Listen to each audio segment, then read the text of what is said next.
Hello, good people. Welcome back to Global Happenings today. We're so excited to have you again. The Nigerian Communication Commission has been fingered over the leakage of the audio call between Bishop David Oyedepo and Peter Obi, which has been debunked in different quarters. One of Peter Obi's spokesperson, Valentine Obieyene, had blamed NCC for the leakage, and according to him, he said that I head the set of a committee made up of some communication experts, headed by our prodigal brother from Newe. They are reviewing all calls Obi made in the last 3 years, and especially now to see if he mentioned interim government or anything that will make them prosecute him for treason when and if they take over. That was what Vincent said. But right now, the Nigerian Communication Commission have come out to react to the allegation level against them. We're going to be looking at that in a jiffy, and also in a related development,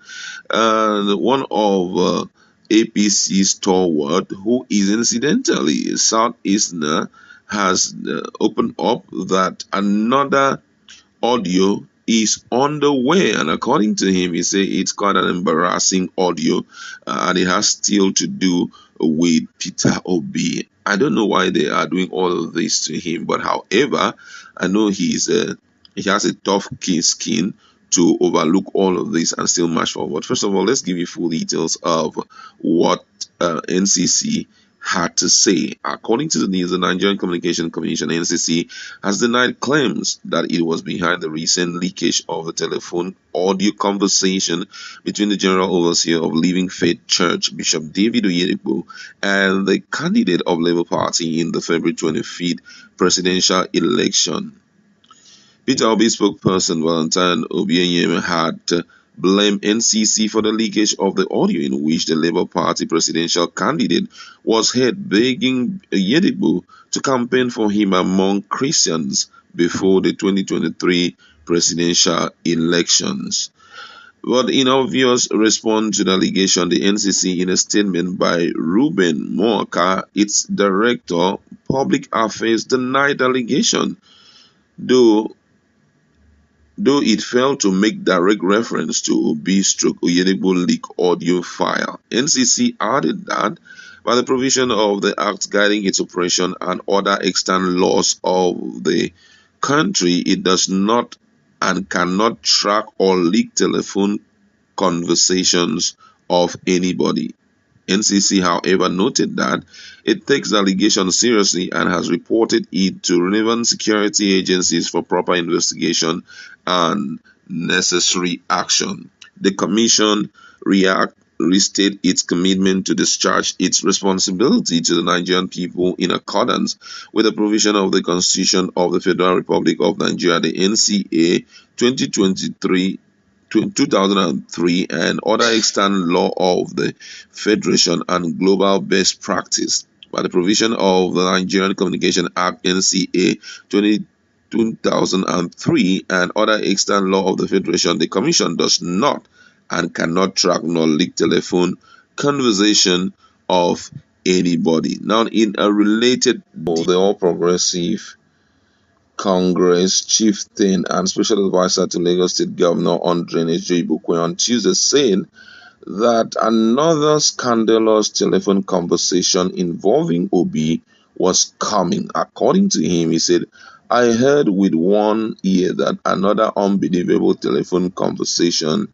is coming. And guess what? It has triggered a lot of reactions from Nigerians. And I'm still wondering why Obi should be the focal point of all these guys. If you feel that you have won elections, the big question is, why are you still ranting and getting unnecessarily scared with the fact that he's going to court? Why are they trying to spool through virtually everything he has to say just to see how they can nail him?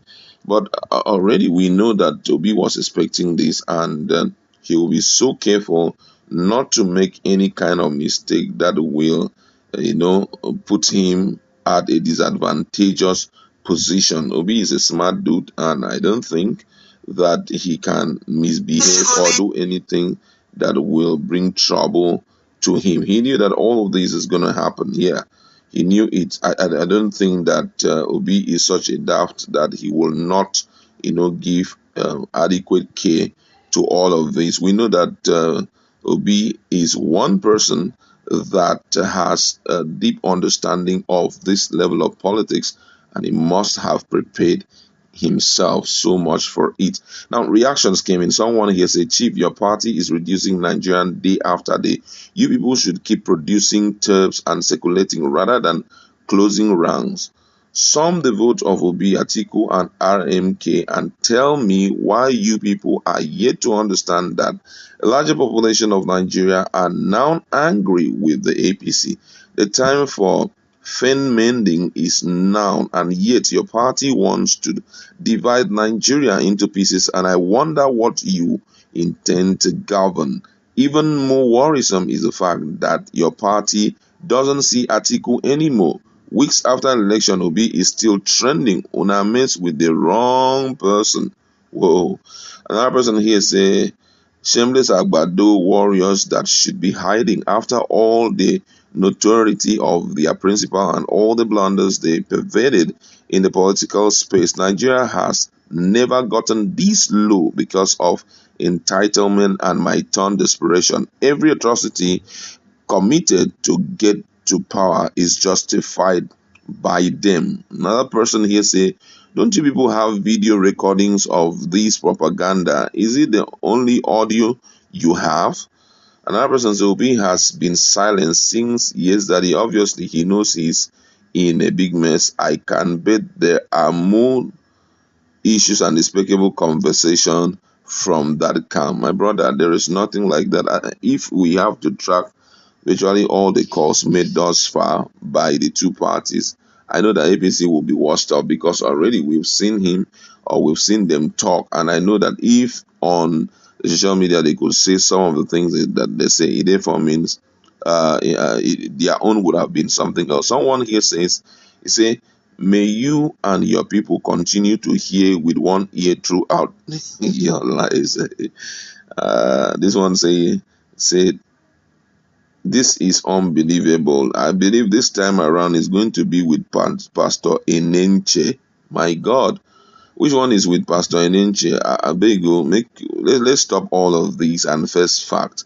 I mean, the ideal thing to do is for everybody to wait. The most concern or most important issue right now is the fact that elections were not fair, were not credible. There's a lot to talk about there. So trying to look at involvement or getting to lure people to vote for someone, that's one of the campaign strategy. What are we saying at all? Is there anything wrong with that? Of course, no. As much as Nigerians are concerned, that is an ideal way of running the show. It wasn't a case that this guy has been involved in some very terrible transactions or any criminal activity that is punishable by the law. He has not done any of that. And despite all the wahala going on, he still stands his ground that the judiciary will give him what he wants. So I'm still wondering why everyone continue, to pester around this man the way they are doing. However, that's just it. Let's meet in the comment section. What's your position on all of this?